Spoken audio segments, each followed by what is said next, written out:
Namo Sang Hyang Adi Budaya, Namo Buddhaya. Perkenalkan, nama saya Leli. Saya adalah salah satu peserta TOT Bimbingan Pra Perkawinan yang berasal dari Wihara Wimalawirya, Pekanbaru, Riau.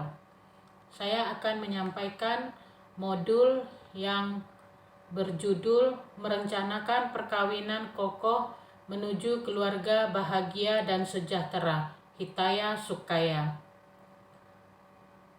Merencanakan sebuah perkawinan adalah ikatan sosial atau ikatan perjanjian hukum antara pribadi yang membentuk hubungan kekerabatan dan yang merupakan suatu pranata dalam budaya setempat yang meresmikan hubungan antar pribadi. Nah, jika perkawinan itu tidak dicatatkan di dalam secara hukum, maka perkawinan itu dikatakan sebuah perkawinan di bawah tangan. Nah, kesiapan batinia dalam perkawinan.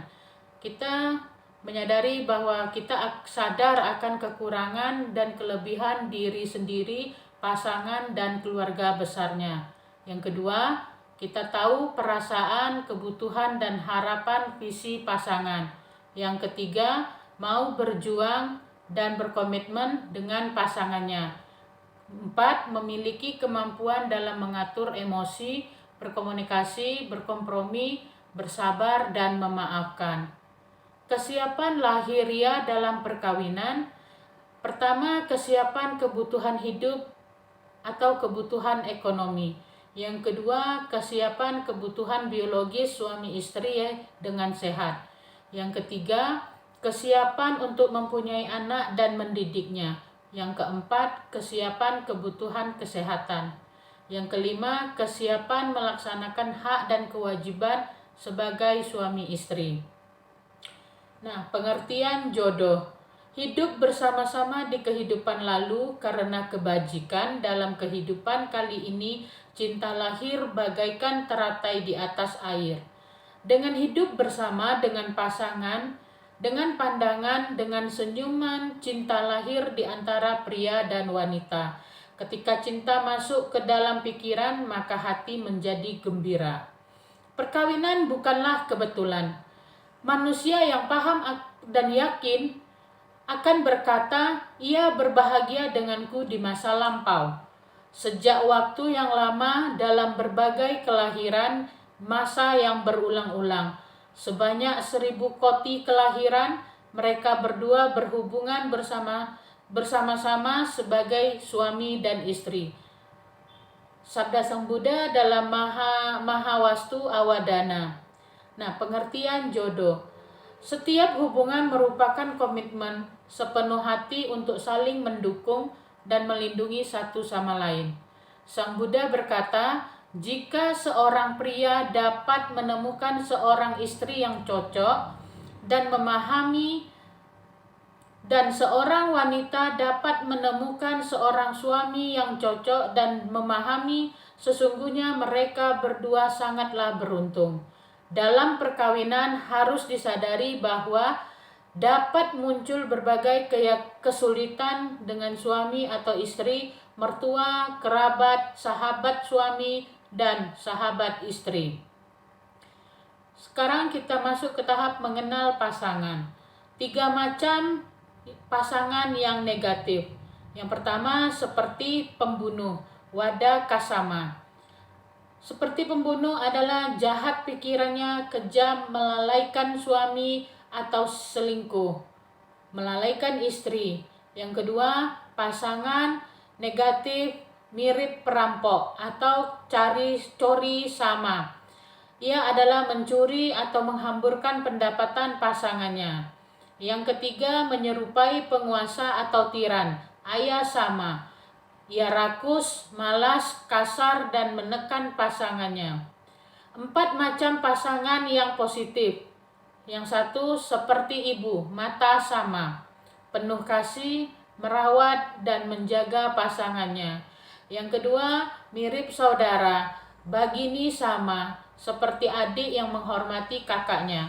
Yang ketiga, menyerupai sahabat, saki sama, seperti sekekasih, pujaan yang penuh dengan cinta. Yang keempat, bagai pelayan, dasi sama, patuh, memikul beban dengan sabar, tabah menghadapi amarah. Sekarang, sahabat sejati dan palsu. Sebagai seorang sahabat seharusnya adalah orang baik-baik. Orang yang tidak baik adalah sahabat palsu. Sebenarnya musuh yang berpura-pura menjadi sahabat. Jangan bergaul dengan orang dungu seperti yang dikatakan di dalam Dhammapada ayat 61. Apabila engkau menemukan seorang teman yang sesuai, yang berkelakuan baik dan bijaksana, hendaknya engkau berjalan bersamanya dengan gembira dan penuh kesadaran mengatasi segala rintangan. Dhammapada 328. Sekarang kita masuk ke pasangan dewa-dewi. Nilai spiritual tidak boleh dikesampingkan oleh pertimbangan seks, kekayaan, dan lainnya. Dipertimbangkan matang-matang, direncanakan, dan dipersiapkan dengan baik. Karena perkawinan mempertemukan dua orang yang sudah matang. Perbedaan karakter dan kepribadian sudah melekat jauh sebelumnya. 1. Pria busuk, cowok, dan wanita busuk. Pasangan ini merupakan pasangan suami istri, pasangan yang hina dan yang berkelakuan buruk. Yang kedua, pasangan pria busuk dan dewi. Suami berkelakuan buruk dan istri berbudi luhur. Yang ketiga, pasangan dewa dan wanita busuk. Pasangan ini suaminya memiliki berkelakuan baik, sementara istri memiliki kelakuan yang buruk. Yang keempat, pasangan dewa dan dewi. Pasangan yang sama-sama mulia atau yang berkelakuan baik. Ciri-ciri pasangan yang sepadan. Bila kedua memiliki keyakinan sila dan kedermawanan, memiliki pengendalian diri, dan menjalani kehidupan yang benar, mereka datang bersama sebagai suami dan istri, penuh cinta kasih satu sama lain. Banyak berkah datang kepada mereka, mereka hidup bersama di dalam kebahagiaan, musuh-musuh mereka dibiarkan merana.